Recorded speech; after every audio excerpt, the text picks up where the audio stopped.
Andrew Wiggins and Jabari Parker, two players hoping to hear their name called first at the NBA draft later this month. But that's not the only question to be answered. Which players could be called in those final few spots in the second and final round? Ray Crawford here with our college basketball analyst Jordan Cornette, and we're looking at those fringe players here in the draft pool, some guys who may or may not hear their name called on the 26th. And JC, let's start with Louisville's Russ Smith. If you're a GM, are you going to draft him or not? Well, that's your question, Ray, right? That's my question. He's the answer. You're turning the tables on me here. You see what I'm going with right here? I think so. Elaborate, Russ sir. Smith is the answer because Russ Smith is the answer. Who is Allen Iverson? That's my comparison. So, of course, he's a yes. Think about the comparison between Smith and Iverson. Iverson had that swagger coming from his hometown, Newport News, Virginia. What Russ Smith is from Brooklyn, the BK in New York. Both guys undersized, both guys underestimated, both guys well, Allen Iverson was great. He will be great. This is a guy with great ball handling, great in transition, the ability to score the basketball. I think he's a lock to come off some team's bench and really succeed.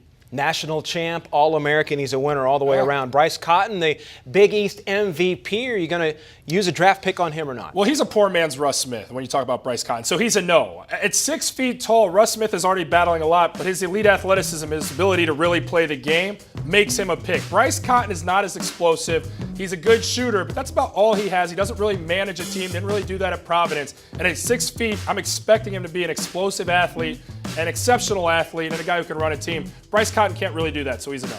The ACC tournament MVP was Virginia's Joe Harris. Is JC, the GM, going to draft him? JC, the GM, is going to draft him. He's a yes because the NBA is comprised of guys who specialize in something. And this is a guy who specializes in something. Joe Harris is a shooter, and this guy is going to be a great shooter for a long time in the league. So that is a need on most teams in the league, and this guy's going to find a home. He's a yes. He's a great shooter with great size at 6'6", but he's also impressed people with his ability to put the ball on the floor, and I think that's what's impressed people most because everybody wrote him off as only a shooter, but he adds that element to his game, which makes him special. Markelle Brown was a 1,000-point scorer at Oklahoma State. Where, if anywhere, is he on your draft board? Well, if I was only drafting a guy for the ability to be on a highlight film and make that get-out-of-your-seat dunk, then this is the guy I pick. But I need a little bit more if I'm drafting somebody. He's a poor shooter. He's undersized at 6'2" at that shooting guard spot, and he's a poor handler. And I think all that coupled together makes it a tough choice. I think it's a poor choice, and I go ahead and pass on Markelle Brown. He's a D-leaguer. Devin Marble has been tweeting this week from some of his workouts in Milwaukee and also Utah as well. Is he worth a draft pick? He is worth a draft pick. This is a guy with great size, unlike Markelle Brown at that shooting guard spot. This guy goes about 6'6". Reminds me a little bit of Evan Turner, who came out of Ohio State now with the Indiana Pacers. I think I like his size is what's most intriguing about him, is the ability for him to score in a variety of ways. He can take those bigger guards out front and beat him with that quick first step. He's got a great mid-range game.